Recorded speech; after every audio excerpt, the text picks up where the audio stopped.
আবার 63 বছর হায়াত কমপ্লিট করে আবার চলে গেলেন জমিন থেকে। যাওয়াটাকে বলে ওয়াফাতুন নবী। টোটাল জিন্দেগিটাকে বলে সিরাতুন নবী। এর কোন একটা পার্টকে বলে দাওয়াতুন নবী। নবীর বেলায় 4টা শব্দ পেলাম, মিলাদুন নবী, ওয়াফাতুন নবী, দাওয়াতুন নবী, সিরাতুন নবী।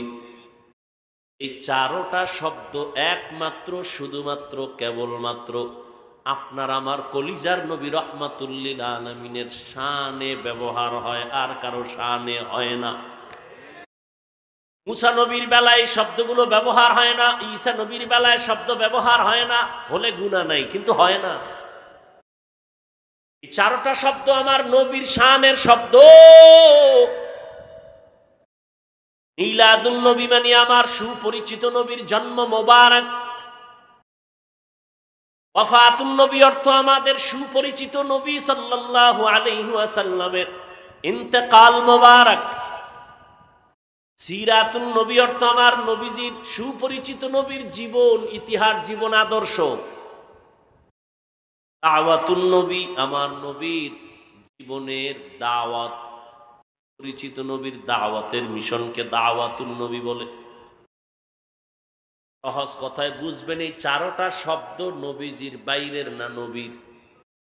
এই 4টা শব্দকে যারা বাঁকা নজরে দেখবে তার ঈমান বাঁকা হয়ে যাবে। সহজে বুঝার চেষ্টা করেন, প্যাচ ট্যাচ নাই, কোনো প্যাচ নাই, খুব সহজে বুঝবেন। নবী নূর দিয়া বানাইছে না স্বর্ণ দিয়া বানাইছে না রূপা দিয়া বানাইছে জানার দরকার নাই। আমার নবী শ্রেষ্ঠ নবী, এটাই আমাদের ঈমান। দরকার নাই বললাম কেন? এই দরকার মনে করতে গিয়ে কিলাকিলি চলে। কিলাকিলিতে না যাই 100 বার দরুদ শরীফ পড়ব, কপাল খুলে যাবে। কিলাকিলির সময় আসেনি? বেশি বেশি দরুদ পড়ো, কিলাকিলি বাদ দিয়া। নবীরে যা দিয়ে আল্লাহ বানাইছেন তো বানাইছেন, দরুদ পড়ো নবীর উপরে, নবীর আদর্শ মতো চলো। কিয়ামতের দিন যদি তো কপালে থাকে, আর যদি কপাল আরো ভালো হয়, তাহলে ঘুমের ভিতরে দেখবা নবী কিসের তৈরি। আল্লাহ পারে না? বিড়ি টানো, বেশি বিড়ি টানো তো নবীরে দেখবা। কমপক্ষে দৈনিক 100 বার দরুদের আমল করো, কমপক্ষে 100 বার, পারলে 300 বার। কিসের তাবিজ লাগাও আর আংটি লাগায়, পাথরের আংটি, ধনী হয়ে যাবে। 10 আঙ্গুলে 20টা আংটি, ধনী হবে। শ্রেষ্ঠ তাবিজের নাম দরুদ শরীফ। কিসের তাবিজ লাগাও? দোকানে ব্যবসা হয় না, দরুদের আমল চালাও। অসুস্থ সন্তান, দরুদ শরীফের আমল চালাও, সব সমাধানের পথ খুলে যাবে দরুদ শরীফের মাধ্যমে। জেলাফি দেখলে দরুদ, হুজুরেরা একটু মইয়া দোয়া করবে, সেই মজলিসে দরুদ। কেন একা একা পড়া যাবে না? কথা বলে না। দরুদ কম হবে না বেশি? আল্লাহ রসুলের উপরে দরুদ পড়েন, ফেরেশতারা পড়েন, আমরা কম পড়বো কেন? এই রসুলকে দেখার জন্য গর্তের পিপিলিকা পাগল হয়ে আছে। এই রসুলের দরুদ কম হবে কেন? হাঁটতে আছেন দরুদ পড়েন, বসে আছেন পড়েন, বিছানায় শুয়ে পড়তেছেন দরুদ শরীফ পড়েন, ঘুম আসে না দরুদের আমল করেন। কি বইয়ে বইয়ে পড়া যেত না? কি বসে পড়া যাবে না? না দরুদ পড়লেই দাঁড়াইতে হবে? তাহলে ঘুমাইতে হইব দাঁড়াইয়া। দরুদ বেশি হতে হবে, এটা হইল ফাইনাল কথা। বসে আছেন পড়েন, দাঁড়ানো আছেন পড়েন, হাঁটতেছেন দরুদ পড়েন। সময় বেশি আছে নামাজের দরুদ পড়েন, সময় কম ছোট আকারে পড়েন। সাল্লাল্লাহু আলাইহি ওয়া আলিহি ওয়াসাল্লাম, সাল্লাল্লাহু আলাইহি ওয়া আলিহি ওয়াসাল্লাম। নবী বলেন, আমার জন্য খালি দোয়া করবা না, যারা আমি মুহাম্মদের জন্য দোয়া করবা, সাথে আমার আহালদের জন্য দোয়া করিও। সাল্লাল্লাহু আলাইহি ওয়া আলিহি ওয়াসাল্লাম। কমপক্ষে 100 বার, কমপক্ষে পারলে 300 বার প্রতিদিন।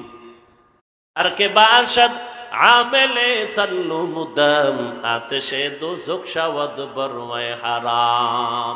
আল্লাহ আমাদের বেশি বেশি বেশি বেশি দরুদের আমল করার তৌফিক দান করেন। মসজিদে ঢুকবেন দরুদ, বের হবেন দরুদ। রহমতের নবী বলেন, আরশে আজিমের মধ্যে ওই দোয়া যাবে না যেই দোয়ার শুরু শেষ দরুদ নাই। এই দোয়ার মধ্যে দরুদ নাই, ওই দরুদ আল্লাহ, ওই দোয়া আল্লাহর কাছে কবুল হবে। মসজিদে ঢুকতে দোয়া আসেনি, বের হইতে দোয়া আসেনি, দরুদ শরীফ ছাড়া যদি পড়েন দোয়া কবুল হবে না। মসজিদে ঢুকতে দোয়া কি? আল্লাহুম্মা ইফতাহলি আবওয়াবা রাহমাতিক, বের হইতে দোয়া আল্লাহুম্মা ইন্নী আসআলুকা মিন ফাদলিক, আগে পরে দরুদ লাগবে, না হয় কবুল হবে না। কেমনে? ঢুকার সময় বিসমিল্লাহ পড়বেন, এরপরে রাসূলের উপরে দরুদ পড়বেন, বিসমিল্লাহি ওয়াসসালাতু ওয়াসসালামু আলা রাসূলিল্লাহ আল্লাহুম্মা ইফতাহলি আবওয়াবা রাহমাতিক। আবার যখন বের হবেন বিসমিল্লাহি ওয়াসসালাতু ওয়াসসালামু আলা রাসূলিল্লাহ আল্লাহুম্মা ইন্নী আসআলুকা মিন ফাদলিক। সুজ দরুদের কোনো আমল নাই, যে দরুদ পড়ে না। এই যে একবার পড়ছেন সাল্লাল্লাহু আলাইহি, সাথে সাথে 3টা পুরস্কার। কয়টা? 10টা গুনাহ মাফ, 10টা নেক আমল নামায় যোগ হলো। আল্লাহর আদালতে মর্যাদা আপনার 10 গুণ বেড়ে গেল। আর কে বাসদ আমেলে সাল্লু মুদাম আতেশে দোজখ শাবত বরওয়ায় হারাম। রহমতের নবী দুনিয়াতে আসলেন মক্কা নগরীতে। এমন একটা সময় কেন আসছেন আমার নবী? আবার 63 বছর শেষ করে আবার চলে গেলেন কেন? আসলেন কেন, গেলেন কেন? এই 2টা কথা আমি বলে মোনাজাতের দিকে যাব। নবী কেন আসলেন এর সংক্ষিপ্ত জবাব আসলো। নবী দুনিয়াতে উম্মতকে উত্তম আদর্শ উপহার দিতে আসছেন। নবী যে চলে গেলেন আমাদের কাছে কি রেখে গেলেন? আমরা তো আর নবী দেখতে পাবো না, নবীর সাথে মোলাকাত হবে না। যেই নবীরে দেখলে কলিজা ঠান্ডা হয়। নবী বলেন আমি যদিও নাই, তবে তোমাদের মাঝে 2টো জিনিস রেখে গেলাম, আঁকড়াইয়া যদি ধরো, আমি চ্যালেঞ্জ দিলাম, তোমাদের ঈমানও যাবে না, তোমাদের সম্মানও যাবে না। 2 জিনিস রেখে গেলাম, আঁকড়াইয়া ধরো, ঈমানও যাবে না, সম্মানও যাবে না। 1 নম্বরে আল্লাহর কোরআনটারে আঁকড়ায়া ধর, দ্বিতীয় আমি মুহাম্মদের আদর্শটাকে আঁকড়ায়া ধরো। 1500 বছর হয়ে গেল নবী নাই। সারা দুনিয়াতে ইসলামের চূড়ান্ত দুশ্মনেরা চক্রান্ত করতে করতে করতে করতে এখনো করে না? করে না? আপনারা আনন্দ মিছিল করেন, মিষ্টি খান, বাংলাদেশ কেমন যেন স্বাধীন। সত্য কথা স্বীকার করেন, মানেন আর না মানেন, আনন্দ করেনি। একজনে সালাম দিয়া কয় হুজুর কেমন আছেন? কয় ভালো নাই। কেন? আপনি আরামে খান লন, ঘুমান আমার বাড়ির পাশে, আপনি ভালো নাই মানি? বলে আমার ইমানের হালাত ভালো না। কিসের স্বাধীন হলো রে মুমিন? একটু চিন্তা করা দরকার। আমি মুসলমান, আমার নবীর উম্মত, আমি কোরআন আমার জীবন, আমার রসুলের আদর্শ আমার জীবন, মসজিদ আমার কলিজার শান্তির স্থান, মাদ্রাসা আমার কলিজা। কিন্তু ইসলাম যদি পতাকা উড্ডীন করতে না পারে, মুসলমান যদি বুক ফুলাইয়া কোরআনের কথা বলতে না পারে, বয়ান করতে না পারে, মানুষের যদি দাওয়াতের কাজ করতে না পারে, ততদিন পর্যন্ত আমি ঈমানের নজরে স্বাধীন বলতে পারি না। সমকামিতা নিয়ে আজও আমার কলিজার ওলামায়ে কেরামরা মানববন্ধন করেছেন। তলে তলে 20 বছর পিছনে যদি থাকে এনজিও তা আগায় যাইতেছে, খবর নাই। এনজিওরা পাগলের মতো বিদ্যুতের গতিতে আগায় যাইতেছে তলে তলে। সমকামিতা, ট্রান্সজেন্ডার, ট্রান্সজেন্ডার, এই সমস্ত ইসলাম বিদ্বেষীরা পাগলের মতো হয়ে গেছে।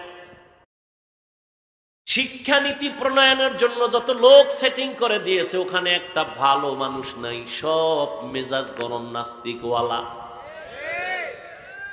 স্বাধীন না, এই স্বাধীন চাই না, ইসলামের স্বাধীন চাই, মসজিদের স্বাধীন চাই, ওলামায়ে কেরাম স্বাধীনভাবে চলবে সেই স্বাধীন চাই। ওলামায়ে কেরামের সামনে কোনো সুদখোর কোনো ঘুষখোর নাক গলাবে সেই স্বাধীনতা চাই না। মাদ্রাসা নিয়ে কোনো বেনামাজি মাস্তানি করবে সেই স্বাধীনতা চাই না।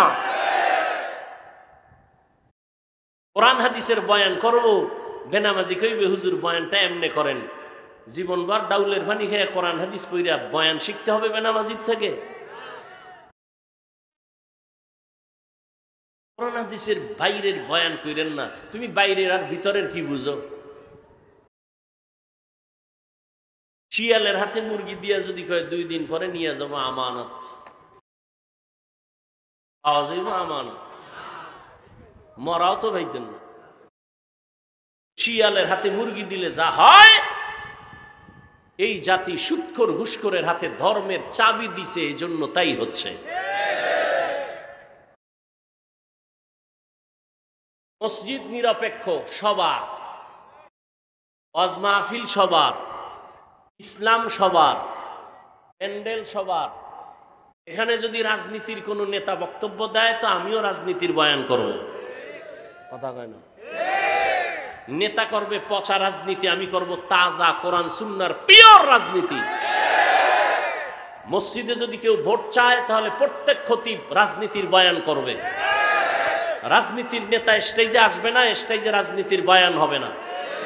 পচা রাজনীতির স্লোগান মসজিদে চলবে না, ইমাম সাহেব পচা রাজনীতির কথা বলবে না। যদি এগুলো চলে তাহলে ইমাম আলেম সবাই কোরআন হাতে নিয়ে রাজনীতির বয়ান করবে। আমরা করব সলিড, যেই রাজনীতিতে মানুষের ইহকালও মুক্তি পরকালও মুক্তি। কথা ঠিক না? স্বাধীন হইছে না? আওয়ামী লীগ গেছি গা, এরপরও বাড়িতে আগুন লাগায় কারা? ফ্যাক্টরিতে আগুন কেন? অমুকের ঘরে ডাকাতি কেন? স্বাধীন। জুলুমের বিচার মরার আগে হবে, লিখে নাও, রসুলের হাদিস। জুলুমের বিচার মরার পরে না আগে? আগে হবে, রসুলের হাদিস। জুলুম 3 প্রকার। কয় প্রকার? আল্লাহর সাথে জুলুম, নিজের সাথে জুলুম, অন্যের সাথে জুলুম। আল্লাহর সাথে জুলুমের নাম শিরক। জুলুম, আপনি আপনার সন্তানের সাথে জুলুম করছেন, বিচার হবে মরার আগে। সন্তান মা বাবার সাথে জুলুম করেছে, বিচার হবে মরার আগে। শিক্ষক ছাত্রের উপরে জুলুম করবে, বিচার হবে মরার আগে। ছাত্র শিক্ষকের সাথে গাদ্দারি বেয়াদবি করবে, মৃত্যুর আগে বিচার। ভাই ভাইয়ের সাথে জুলুম, বোনের সাথে জুলুম, জমিন দখল, অন্যের হক নষ্ট, ইজ্জত নষ্ট। শিক্ষকের ইজ্জত নষ্ট করে জুলুম, আলেমের ইজ্জত নষ্টকারী জুলুম। আর এটা কেমন জুলুম? আল্লাহ মাপ দিবেন না শিক্ষক ক্ষমা না দিলে, কারণ বান্দার হক। মা বাবা ক্ষমা না দিলে আল্লাহ দিবেন না, কারণ বান্দার হক। আল্লাহ জুলুম থেকে আমাদের সবাইকে, দেশকে, জাতিকে হেফাজত করুন। দোকানের মালিক কর্মচারীর সাথে জুলুম করে, আছে না নাই? বিচার মরার পরে না আগে? 5 তলা বিল্ডিং এর মালিক জালকাঠি শহরে, আছে না নাই? নিজে যখন মনে চায় গেট খুলে বের হয়ে যায়, আবার ঢুকে, কোনো পারমিশন। ভাড়াটিয়া ফজরের নামাজে মসজিদে আসবে, গেট খুলে না। জালেম, জুলুম। জুলুমের বিচার মরার আগে না পরে? অন্য বিল্ডিং এ আগুন লাগে না, তোমারটা লাগে কেন? জুলুম বন্ধ করে দাও। নিজের পানির লাইন ক্লিয়ার, ভাড়াটিয়া পানি পায় না কেন? মরার পর না আগে? قال النبي صلى الله عليه وآله وسلم اثنان يعجلهما الله في الدنيا। 2টা অপরাধ আছে, যে অপরাধ করলে মরার আগে বিচার হবে, রসুলের সহিহ হাদিস। আল বাগি ওয়া হুকুকুল ওয়ালিদাইন, 1 নম্বর অপরাধের নাম জুলুম। 2য় অপরাধের নাম মা বাবার সাথে বেয়াদবি। এই দোনোটা অপরাধের বিচার হবে মরার আগে, মরার পরে নয়। মৃত্যুর আগে বিচার হবে। আওয়ামী লীগ করেন না, বিএমপি করেন না, কোনো রাজনীতি করেন না, আপনার মাইয়ার ভাও ভাঙ্গে কেন? আপনি কোনো রাজনীতি করেন না, আপনার ঘরের ভেতরে আগুন কেন? দোকানে ডাকাতি হয় কেন? আওয়ামী লীগের দোষ দিয়েন না। আপনি কার সাথে জুলুম করেছেন খোঁজ নেন। জুলুম কইরা কোন গরিবেরে কাঁদাইছেন? জুলুম করে কোন কর্মচারীরে কান্না করাইছেন? জুলুম করেছেন মা বাবার সাথে, জুলুম করেছেন মা বাবার বরদোয়া চলে আসছে, বরদোয়া করা লাগে না। মুরব্বীদের সাথে জুলুম করেছেন, বরদোয়া চলে আসছে। ওই জুলুমের বিচার মরার আগেই হবে, মরার পরে না। মা বাবার সাথে বেয়াদবির বিচারটা মরার আগে হবে। আল্লাহর এক বান্দি, নারী না পুরুষ, জীবনভর নেক আমল করেছে, এত বেশি নেক আমল করেছে, জীবনের শেষ বেলায় একটা ছোট্ট অন্যায় করে ফেললো। একটা বিড়াল ঘরে আসলো, বিড়ালটারে খাঁচার মধ্যে আটকায় দিল, খানা দিল না, ছেড়েও দিল না। অন্যের ঘরে গিয়া খাবে, বিড়ালটা খাঁচায় আটকাইয়া না খেয়ে ধুকে ধুকে মরে গেল।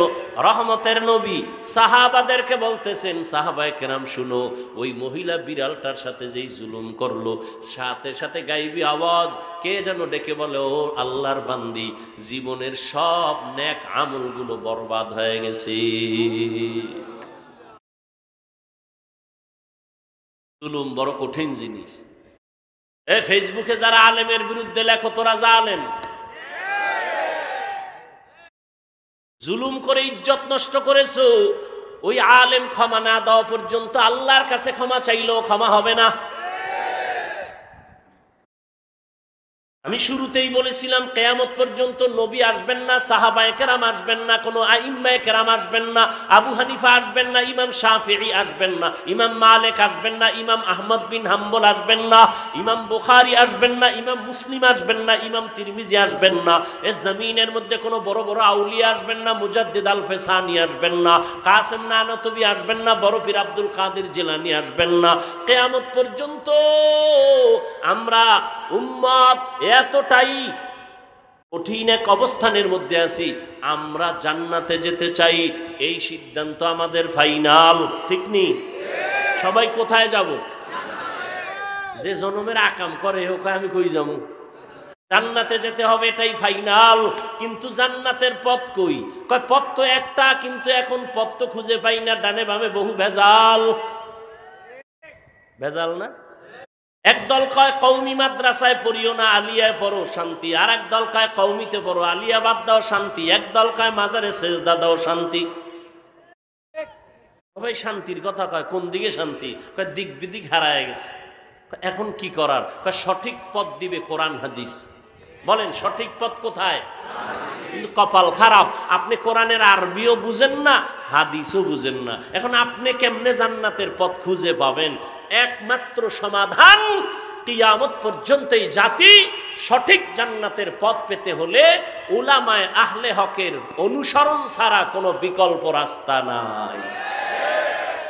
ইলমে রা'জাজো করদন বেহিসাব, খলকে রাদাদন জওয়াবে বাসওয়াব, হক না দারদ দোস্তে খলকা জারে রাহ, নিস্তে ই খসলত একে দিন দারে রাহ। উলামায়ে কেরাম ছাড়া জান্নাতের পথ দেখানোওয়ালা কেউ নাই। না আলেমও লাগবে না, কোনো কেউরে লাগবে না, আমি একা একা কোরআন হাদিস বাংলা ভইরা চলবো। আপনার দুনিয়াও বরবাদ, আখিরাতও বরবাদ। গায়রিল মাগদুবি আলাইহিম ওয়ালাদ-দাল্লিন আছে না নাই? আল্লাহর কাছে কি কই আমরা প্রতি নামাজে? আল্লাহ, আমরা দল্লিন মানে গোমরাহ পথভ্রষ্ট যারা, এদের পথ চাই না। দল্লিন মানে গোমরাহ, দল্লান দল্লিন, গোমরাহ পথভ্রষ্ট। মনে থাকে যেন কথাটা, 1 মিনিট মনে রাখবেন। কয় মিনিট? বাঙালির কথা 2-3 বছরের বেশি মনে থাকে না, রাজনৈতিক লাইনের। আর ধর্মীয় কথা তো জাকাত ভুলে যায়। এই জন্য জানাজার মসজিদে দেখেন না, মুসাল্লায় দাঁড়ায় ইমাম সাহেব খালি পিছন দিয়ে চিল্লায়, হুজুর তাকবীর দেওয়ার আগে বাংলা নিয়তটা কোন? বাংলা নবী কি বাংলায় নিয়ত শিখাইছেনি? হ্যাঁ, কি যে অবস্থা। বাংলা নিয়ত কন, ইমামতি ঠিকানের জন্য কেমনে বাংলা নিয়ত কয় এটার আগে শিক্ষা এর পড়াইতে হবে। মুখে কোনো নিয়ত নাই, কথার ফাঁকে আসছে বলে দিলাম, মনে রাখবেন আজ মুখে কি নাই, নিয়তের সম্পর্ক অন্তরে। নিয়তের সম্পর্ক, আপনি অন্তরে নিয়ত করছেন, ফজরের সময় ঢুকছেন কি জহুর পড়তে, অন্তরে নিয়ত হয়ে গেছে। তারপর বাংলা কইতে হইব কেন? আর একদল সুফি দরবেশ আছে, এরা নিয়ত পরে আরবিতে, পড়তে পড়তে ওই গোড়ায় যায় আবার ভুল, আবার শুরু, কদ্দুর যায় আবার ভুল, আবার শুরুতে, করতে করতে ইমাম সাহেব রুকুতে যায়, হ্যাঁ ও নিয়ত গুতাইতেছে। আছে না নাই? কিন্তু বেশি আবেগী, বলাও যায় না। আল্লাহ আমাদের সব ভাইকে হেদায়েতের দৌলত দান করেন। কি কথাটা বলতেছিলাম? দল্লান মানে গোমরা, বুঝেন? দল্লান মানে কি? গোমরা। এবার খেয়াল করেন তো, ওয়াদ্দুহা ওয়াল লাইলি ইযা সাজা মা ওয়াদ্দাআকা রাব্বুকা ওয়া মা ক্বালা ওয়ালাল আখিরাতু খায়রুল লাকা মিনাল উলা ওয়ালাসাউফা ইউতিকা রাব্বুকা ফাতারদা আলাম ইয়াজিদকা ইয়াতীমান ফাআওয়া। এর পরেরটা কি? ওয়াজাদাকা দাল্লান ফাহাদা। সূরাটা রাসূলের শানের সূরা, নবীজির গুণগান বলতেছেন। আলাম ইয়াজিদিকা ইয়াতীমান ফাআওয়া, ও নবী আপনাকে আমি পেয়েছি নিঃস্ব, আমি ইয়াতীম পেয়েছি, আপনাকে আমি সহায় রাস্তা খুলে দিলাম। এরপরে আল্লাহ কয় ওয়াজাদাকা দাল্লান ফাহাদা, ওই যে গায়রিল মাগদুবি আলাইহিম ওয়ালাদ-দাল্লিন, দল্লান মানে গোমরা। এখন আপনি যদি তরজমা করেন, নবীজিকে আল্লাহ কয় নবী আমি আপনাকে গোমরা পেয়েছি, আপনাকে হেদায়াত দিয়েছি। তরজমা করতে দেরি, সাথে সাথে ঈমান যাইতে দেরি নাই। নবীজিকে গোমরা বলা যাবে? শব্দ তো একই। কি করবা এটা বুঝার জন্য তোমার ব্রেন দিয়া হবে না, এটা বুঝাইয়া দিছেন নবী যেইভাবে সাহাবাদেরকে লাইনে লাইনে, তুমিও এইভাবে বুঝো। এজন্য নবী হাদিসে কয় সল্লু আমার রাআইতুমুনি উসাল্লি, নামাজ আদায় করো আমি মুহাম্মদ রে যেমন নামাজ আদায় করতে দেখো। কিতাব দেখো না আমাকে দেখো? নবী কি বলছেন? নামাজ আদায় করো আমি মুহাম্মদকে যেমনি আদায় করতে দেখো। তাহলে না কিতাবে দেখো কইছে, নবীজিকে দেখো। কেন? কিতাব দেখে সবাই আগাইতে পারবা না, কারণ কিতাবে আছে বুকে হাত বাঁধো, কিতাবে আছে, হাদিসে আছে নাভির নিচে হাত বাঁধো, হাদিসে আছে হাত ছাইরা দিয়া খাড়ায় থাকো, এত হবে। আপনি কি করবেন? কিতাব পইরা ফজরের সময় বুকে, জোহরের সময় নাভির নিচে, আসরের সময় ছাইরে দিবেন, মাগরিবে মাথায়, এই মাস্তানি চলবে? এজন্য নবী কয় আমাকে দেখো আমি কেমনে তোমাদের শিখাই, এভাবে শিখো। কারণ আমি মন থেকে শিখাই না, জিবরাইল আমাকে ধরে ধরে শিখাই দিলেন। এই জন্য সমস্ত মুহাক্কিক ওলামায়ে কেরাম বলেন আল্লাহ দুনিয়াতে দুইটা কোরআন নাজিল করছেন। কয়টা? একটা কোরআন প্র্যাকটিক্যাল আর একটা কোরআন থিওরিক্যাল। থিওরিক্যাল কোরআন আমগো আছে কাগজের কোরআন, আর প্র্যাকটিক্যাল কোরআন 63 বছর হায়াত দিয়া চলে গেছেন। থিওরিক্যাল কোরআন হলো মুহাম্মাদুর রাসূলুল্লাহ। আম্মা জান আয়েশা রাদিয়াল্লাহু তাআলা আনহাকে সাহাবায়ে কেরাম প্রশ্ন করলেন, নবীজির আদর্শের বয়ান করেন। আম্মা জান পাল্টা প্রশ্ন করলেন, আফা তাকরাউনাল কোরআন, আপনারা কি কোরআন তেলাওয়াত করেন না? ক্বালু বালা, হ্যাঁ করি। আম্মা জান বললেন কানা খুলুকুহুল কোরআন, কোরআন শরীফ যা মুহাম্মদের আদর্শই তা। আদর্শের আরবি সিরাত, সারা দুনিয়ার ডিকশনারি খুলো, আদর্শের আরবি সিরাত, সিরাতুন নবী, আমার নবীর জীবন আদর্শ, নবীজির আদর্শ কোরআন। আমি পেজ গোছের মধ্যে ঢুকি নাই, সহজে বলছি। সিরাতুন নবী, মিলাদুন নবী, দাওয়াতুন নবী, ওয়াফাতুন নবী, এই চারটা শব্দ নবীজির শানের শব্দ। এই শব্দগুলোকে যারা বাঁকা নজরে দেখবে তাদের ঈমান বাঁকা হয়ে যাবে। খুব সাবধান। রহমতের নবী দুনিয়াতে আসছেন উম্মতকে উত্তম আদর্শ উপহার দেওয়ার জন্য। বিদায় বেলা দুটো জিনিস রেখে গেলেন আর চ্যালেঞ্জ দিয়ে গেলেন, ধরে রাখ, ঈমান যাবে না, সম্মানও যাবে না। ১,৫০০ বছর হয়ে গেল, সারা দুনিয়ার বিধর্মীরা পাগল। মাদ্রাসা বন্ধ কেমনে করবে, মাহফিল কেমনে বন্ধ করবে, আলেমদের জবান কেমনে বন্ধ করবে। কিন্তু না, আজও যারা আল্লাহর কোরআন নবীর আদর্শ ধারণ করে আছে, এই দুনিয়ার যত চালাকি চলুক, এদের সম্মানও আছে, ঈমানও এখনো আছে। এই যুবকেরা, কথাটা ভালো করে দিলে রাখবা, পারলে 200, 300, 400, 500 টাকাও যদি খরচ যায়, কালকে পেস্টুনে লেখা রাস্তার মোড়ে মোড়ে মোড়ে মোড়ে টানায় দিও, কথাটা আমার দাবি। দুনিয়াতে বহু বন্ধু পেয়েছো, আল্লাহর কসম একবার, আল্লাহর কসম দুইবার, আল্লাহর কসম তিনবার, আল্লাহি বিল্লাহি তাল্লাহি, আল্লাহর কসম। ভালো করে কথাটা লিখে দে, রাস্তার মোড়ে মোড়ে যুবকদের বলছি, ও যুবক, আল্লাহর কসম 3 বার, এই দুনিয়ায় যত বন্ধু পেয়েছো, সব বন্ধুগুলো ধান্দাবাজার, স্বার্থপর। একমাত্র তোমাদের কলিজার বন্ধু নিঃস্বার্থ, একমাত্র শুধুমাত্র এক জমিনের মধ্যে কিয়ামত পর্যন্ত তোমাদের আপন বন্ধু উলামায়ে আহলে হক। আর সব ধান্দাবাজ, সব স্বার্থপর। মা স্বার্থের আঘাতে সন্তানের গল্লা ফালায়া দেয়। আপন বাবা কলিজার মেয়েটাকে হোটেলের মধ্যে ঢুকাইয়া রাতের বেলা কয়, তুই আজকের রাত আমার কাছে স্ত্রীর সমান। আরো জোরে বলো। কি ইন্ডিয়ার খবর, সোনার বাংলার তাজা খবর শোনাচ্ছি, তাজা। স্বার্থে টানে স্ত্রী স্বামীকে হত্যা করে, স্বামী স্ত্রীকে হত্যা করে, ঠিক নেই? স্বার্থপর, সব স্বার্থপর। একমাত্র নিঃস্বার্থ তোমার কলিজার বন্ধু ওলামায়ে কেরাম। কি পরিমাণ ফেসবুকে গালাগালি করো আমরা সব জানি। পেছনে পেছনে চায়ের দোকানে বসে কত বাজে কথা বলো তাও জানি। কিন্তু একজন ইমাম সাহেব কোনোদিন তোমাকে গালির জবাব দেয় নাই, কোনোদিন বরদোয়াও করে নাই। মোনাজাতে দোয়া করে কলিজা দিয়া, আল্লাহ তুমি সবাইরে শান্তি দাও, ব্যবসায় বরকত দাও, অসুস্থ রোগী সুস্থ বানো। গভীর রাতে কান্দে আর দোয়া করে, এই মহামারী করোনা তোর চোখে আঙ্গুল দিয়া দেখায় গেছে, ভুলে যাস না। রাস্তার মোড়ে মোড়ে টানায় দে। নিঃস্বার্থ একনিষ্ঠ বন্ধু জাতির উলামায়ে আহলে হক, লিখে লিখে টানায় দে। নিঃস্বার্থ একনিষ্ঠ বন্ধু ওলামায়ে কেরাম। আর সব ধান্দাবাজ, স্বার্থপর।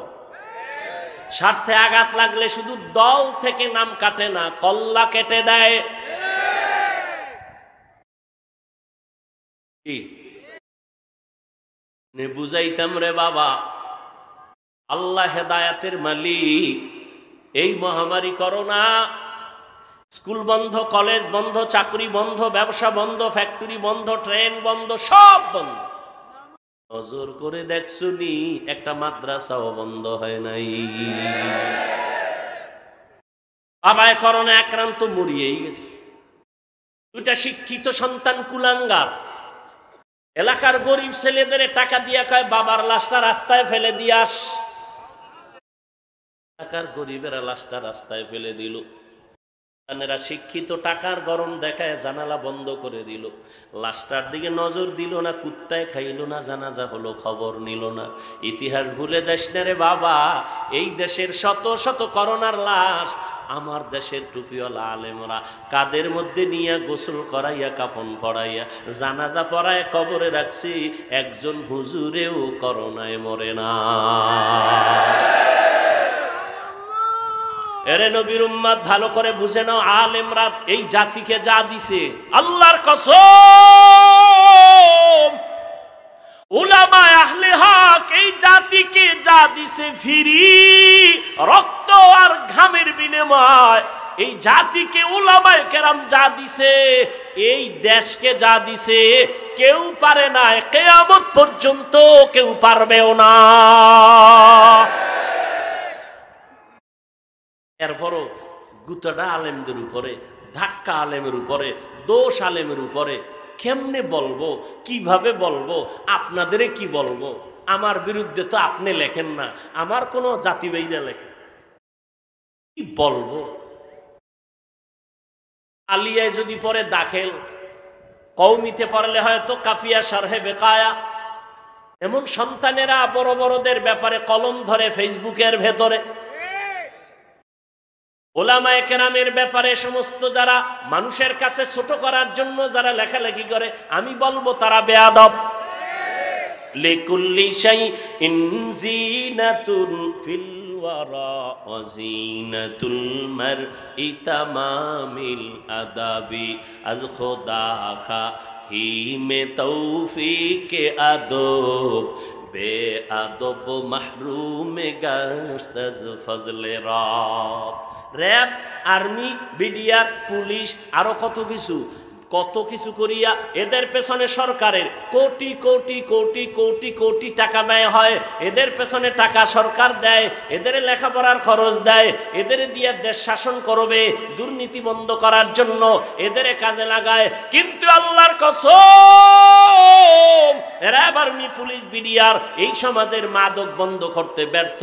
এই দুনিয়ার জমিনের মধ্যে সন্ত্রাসী কর্মকাণ্ড বন্ধ করতে পারে নাই, এই দুনিয়ার দুর্নীতি বন্ধ করতে পারে নাই। কিন্তু উলামায়ে কেরাম রাত নাই দিন নাই কষ্ট করে করে করে করে মানুষের পায়ে ধরে ধরে বয়ান করে বেতের বাড়ি দেয় না, গালি শুনে জবাব দেয় না, কান্না আর বয়ান সব আল্লাহওয়ালারা, পীর মাশায়েখেরা, বক্তারা, জুমার দিন খতিব সাহেবরা, মাদ্রাসার উলামায়ে কেরাম আমার দেশের মানুষের পায়ে ধরে ধরে ধরে ধরে বুঝায়। আজকে বেত ছাড়া নরম ভাষা দিয়ে বুঝাইয়া হাজার না লক্ষ লক্ষ মানুষ সন্ত্রাসী কর্মকাণ্ড ছাড়ছে, দুর্নীতি ছেড়ে নামাজি হয়েছে, সুদ চাইরা হালাল খায়, এখন মইরা গেল সুদ খাবে না, বেপর্দাওয়ালা পর্দা করে। এটা উলামায়ে কেরামের অবদান, কিন্তু উলামায়ে কেরামের পেছনে সরকারের অবদান নাই। সত্য বললাম না মিথ্যা? উলামায়ে কেরামের বয়ানে মানুষ ঘুষ ছাড়ে নাই, সুদ ছাড়ে নাই। ডিসি সাহেব চেয়ারে বসে আছেন, পার্শ্বে কোরআন শরীফ পড়তেছে। ডিসি সাহেব, আপনি কি ডিসির চাকরি নিয়ে কোরআন শিখছেন? কয় না তো। তাহলে আমার আম্মা জান কোরআন শিখাইছে, উলামায়ে কেরামের কাছে মক্তবে গিয়া পড়তাম, ওই ছোটবেলা কোরআন শিখছি। আম্মা জান ওই কোরআন শিখাইছে, কোরআন পড়ি আর কোরআন ধারণ করি। ওলামায়ে কেরাম দেখলে কলিজা ঠান্ডা হয়। একটা মিথ্যা বলে না, কারো থেকে একটা টাকা ঘুষ খায় না, বেতের বাড়ি দিয়া হবে না, মদিনাওয়ালার আদর্শ ছাড়া হবে না। রহমতের নবী মক্কা নগরীতে আসলেন এমন একটা সময়, যেই সময় গোটা দুনিয়ার মধ্যে মক্কার মানুষ বড় খারাপ, এতটা খারাপ যা ভাষা নাই বলার। চূড়ান্ত লম্পট চরিত্রহীন মক্কার মানুষ, এই পরিমাণ মানুষ খারাপ আর জমিনে কোথাও ছিল না। কারণ কি? ভাই, মসজিদ এখানে পাশে যদি কারো ঘর থাকে, এই লোকটা ওই বস্তির থেকে বেশি খারাপ হবে, বরং অন্যদের তুলনায় একটু ভালো থাকবে, কারণ মসজিদের একটা ছোঁয়া আছে না। মক্কার জমিনে আল্লাহর ঘর আছে বাইতুল্লাহ, যেই বাইতুল্লাহর দিয়ে তাকাইলেই সওয়াব। ইন্না আউওয়ালা বাইতিন উযিআ লিন-নাসি লাল্লাযী বিবাক্কাতা মুবারাকান ওয়া হুদান লিল আলামিন। আল্লাহ জমিন বানায় একটা ঘর বানাইছেন বাইতুল্লাহ মক্কা নগরীতে, ইবাদতের ঘর, হেদায়েতের ঘর, এটা বসবাসের ঘর না। যেই ঘরটা দেখলেই সওয়াব, যেই ঘরের এরিয়ায় ঢুকলে একবার আল্লাহ বলবেন 1,00,000 বার আল্লাহ বলার সওয়াব। সুবহানাল্লাহ। না এত সুন্দর ঘর যেটা দেখলেই কি সেই ঘরের পাশের মানুষ পৃথিবীর নিকৃষ্ট চরিত্রহীন কেন? প্রশ্ন হয় না? হয় না? এই ঘরটা দেখলেই সওয়াব। এই ঘরের এরিয়ায় ঢুইকা একটা সেজদা দিলে 1,00,000 সেজদার সওয়াব। ওই ঘরের আশেপাশের মানুষগুলো এত খারাপ হলো কেন? এর অনেক ইতিহাস, অনেক জবাবের নির্যাস একটা কথা, মক্কার মানুষগুলো খারাপ হওয়ার পেছনে বড় সমস্যা ছিল এদের কোনো মুরব্বি নাই। কি নাই? মুরব্বি ছিলেন ঈসা নবী। ঈসা নবী চলে গেছেন, উম্মত এখন নবী হারা।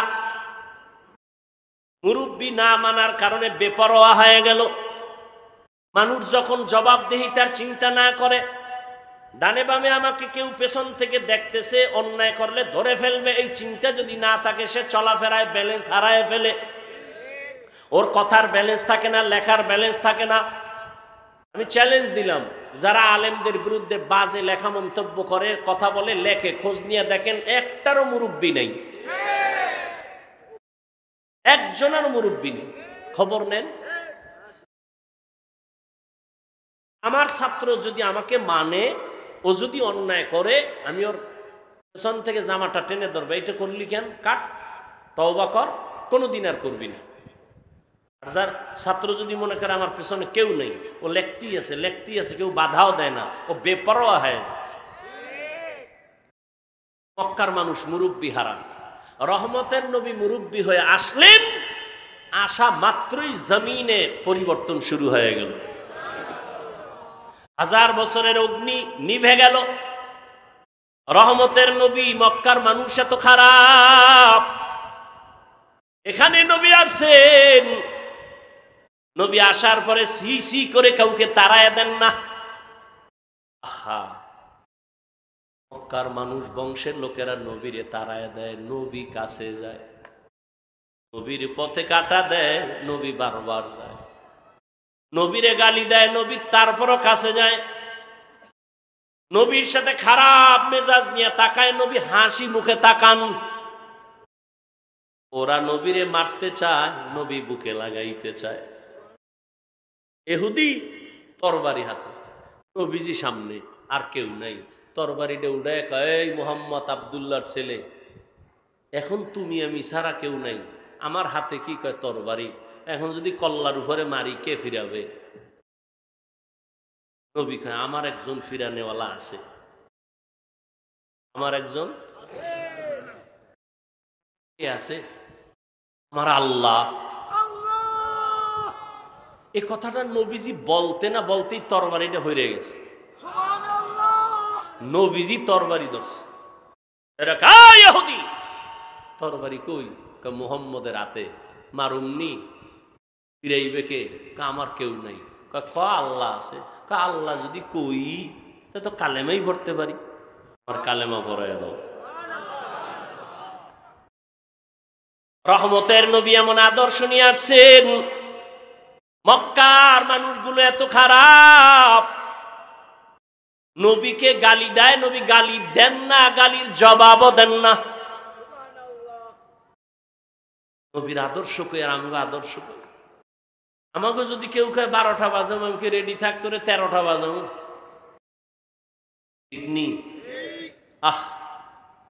মায়ার নবীর আদর্শ, জীবনে একটা গালি দেন নাই কাউকে, গালির জবাব দেন নাই, একটা মিথ্যা কথা নবী বলেন নাই।